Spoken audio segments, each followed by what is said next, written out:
Faith isn't about earning God's love. It's about trusting Him enough to let Him change your life. Let's dive in. Welcome! If you are new to walking with Jesus, first off, I want to say I am so incredibly happy for you. It is the start of an amazing journey. But let's be honest, it can also feel a little overwhelming. You might hear people at church using words you don't fully understand, or you might hear phrases like, "It's not about works." What does that actually mean? Basically, it means you don't have to earn God's love. You can't buy your way into heaven by doing a checklist of good deeds, like never making a mistake at work, being perfectly polite to everyone you meet, or volunteering every weekend. Those are great things, but they don't save you. God already loves you exactly as you are. So, if it's not about doing a bunch of tasks to prove you're good enough, what is it about? It's about faith. But what is faith? It isn't just a warm, fuzzy feeling, and it isn't just saying you believe in something.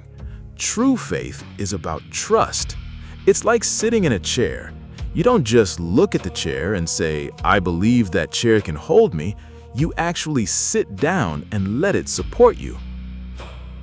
Now, if you feel like your faith is small or you have a lot of doubts, I have some really good news for you. You are in excellent company. Even the closest friends of Jesus, his disciples, didn't have perfect faith right from the start. They stumbled, they got scared, and they doubted. Think about the story of a disciple named Thomas. After Jesus died on the cross and rose back to life, he appeared to some of the disciples. But Thomas wasn't there. When the others told him they had seen Jesus alive, Thomas basically said, "No way. I will not believe it unless I can actually see the nail marks in his hands and put my hand into his side." He wanted physical proof. A week later, Jesus showed up again, and this time, Thomas was there. Jesus didn't get angry or kick Thomas out. Instead, he came right up to him and said, "Put your finger here and see my hands, and put out your hand and place it in my side. Do not disbelieve, but believe." Jesus met Thomas exactly where his doubt was, showing incredible patience. When Thomas saw Jesus standing right there in front of him, all of his doubts completely melted away. He didn't even need to touch the wounds anymore.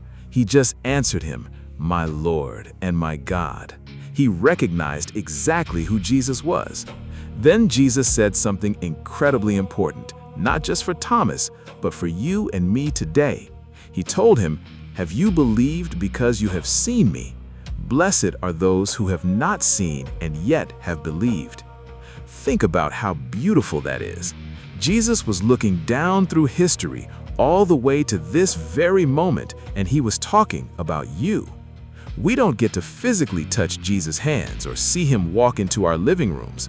We live thousands of years later. But Jesus says there is a special blessing for us when we choose to trust him anyway. Having faith without seeing isn't about being blind or foolish. It's about looking at what Jesus did, looking at the love he showed, and deciding to trust him with our lives. It's okay to ask questions, but faith means choosing to believe anyway. This brings us to another big idea: redemption. Sometimes people think redemption just means saying, "I'm sorry" when you do something wrong, like apologizing for a minor mistake. But in the Bible, redemption is way bigger than that. It means having a completely transformed heart. To understand this, let's look at the story of a man named Saul of Tarsus. Before he became an apostle, Saul was actually an enemy of the church. He absolutely hated the followers of Jesus. He didn't just disagree with them, he actively hunted them down, threw them into prison, and even supported having them executed. He thought he was doing the right thing for God, but his heart was full of anger and hatred. He was the last person anyone would expect to become a Christian leader. If you think you've done too many bad things for God to love you or use you, you need to remember Saul. God specializes in taking people who seem completely hopeless and turning their lives entirely around. True redemption changes you from the inside out, rewriting your entire story. One day, Saul was traveling on the road to a city called Damascus to arrest more Christians. Suddenly, a brilliant light from heaven flashed all around him. It was so bright that he fell to the ground.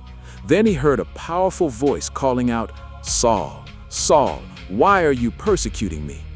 Terrified, Saul asked, "Who are you, Lord?" The voice replied, "I am Jesus, whom you are persecuting."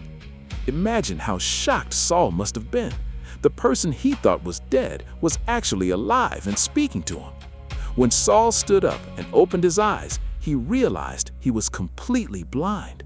His companions had to lead him by the hand into Damascus, where he sat in darkness for 3 days without eating or drinking.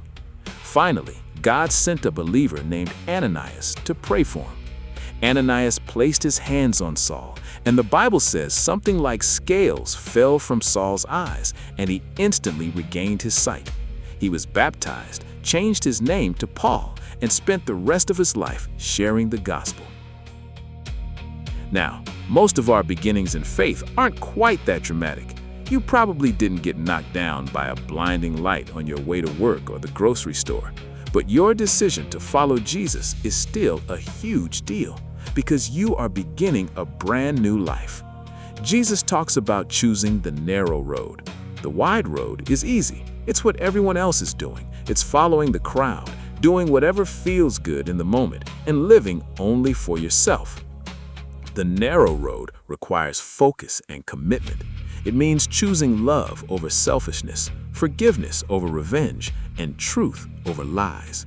It's not always the easiest path, but it's the only one that leads to true life and peace. As we wrap up today, I want to remind you of the 2 most important things. Believe with your whole heart and let God transform you. Faith isn't a performance, it's a relationship. Your past is forgiven, your heart is being made new, and you are walking with the Creator of the universe. Keep trusting Him on this beautiful, narrow road. Thank you for listening, and God bless you. Before you head out, I'd love to hear this from you. What part of your life do you feel God is asking you to trust Him with next? Share it in the comments below. We love bringing you new content. If you've enjoyed the video, be sure to hit the like and subscribe buttons.